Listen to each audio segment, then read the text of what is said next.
കഴിഞ്ഞ ദിവസത്തെ ഒരു കാര്യം പറയാനായിട്ടാണ് ഞാൻ ഈ വീഡിയോ ചെയ്യുന്നത്.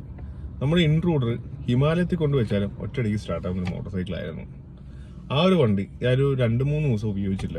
കഴിഞ്ഞ ദിവസം ഞാൻ സ്റ്റാർട്ട് ചെയ്ത് നോക്കിയിട്ട് മറ്റേ ചോക്ക് പോലും വലിക്കാതെ ഒറ്റ അടിക്ക് സ്റ്റാർട്ട് ചെയ്തുകൊണ്ടിരുന്ന വണ്ടി ഇപ്പോൾ ചോക്ക് വലിച്ചിട്ട് 5, 6, 7 അടി അടിച്ചാലേ സ്റ്റാർട്ട് ആവത്തുള്ളൂ. അതായത് ഇന്ന് നിന്നൊരു കാര്യം മനസ്സിലാവും, നമ്മുടെ E20 മാൻഡ്രയ്ക്ക് പണി തുടങ്ങിക്കഴിഞ്ഞു. കാരണം അന്തരീക്ഷത്തിലുള്ള ജലാംശം എല്ലാം കൂടെ വലിച്ച് നമ്മൾ ടാങ്കിനകത്തോട്ട് ആക്കുന്നത് കൊണ്ടാണ് ഈ ഒരു പ്രശ്നം വരുന്നത്.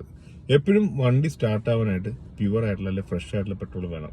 ആ ഒരു ഫ്രഷ് പെട്രോൾ കിട്ടാതെ അല്ലെങ്കിൽ പെട്രോളിനകത്ത് മിക്സിങ് അല്ലെങ്കിൽ വെള്ളത്തിന്റെ കണികകൾ ഉള്ളതുകൊണ്ടാണ് രാവിലെ ഈ സ്റ്റാർട്ടിങ് പ്രശ്നം വരുന്നതെന്നാണ് എനിക്ക് തോന്നുന്നത്. നിങ്ങൾക്ക് ഇതുപോലെ ഏതെങ്കിലും ബൈക്ക്, അതായത് നമ്മുടെ ഇൻട്രൂഡറിനകത്ത് സുസുക്കി പ്രത്യേകം എടുത്തിട്ടുണ്ട് E10 വരെയാണ് മാക്സിമം കമ്പാറ്റബിലിറ്റി. 2018 ആയതുകൊണ്ടാണ് E10.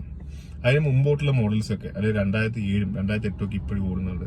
അതിന്റെയൊക്കെ അവസ്ഥയൊന്നും ആലോചിച്ച് അതിനകത്തൊക്കെ എങ്ങനെയായിരിക്കും ഈ E20 പെട്രോളിന്റെ പ്രശ്നങ്ങളൊന്നും ആലോചിച്ച്.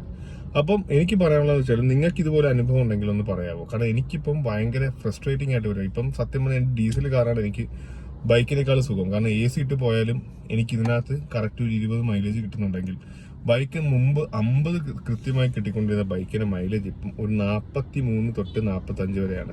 5% അല്ല 5 കിലോമീറ്റർ എന്തായാലും കുറഞ്ഞിട്ടുണ്ട് കണ്ണം പൊട്ടി. സോ ആ ഒരു അവസ്ഥയിലാണ് നമ്മൾ എത്തിപ്പെട്ടിരിക്കുന്നത്. അപ്പം പ്രതികരിക്കുന്ന സമയം അതിക്രമിച്ചു കഴിഞ്ഞു.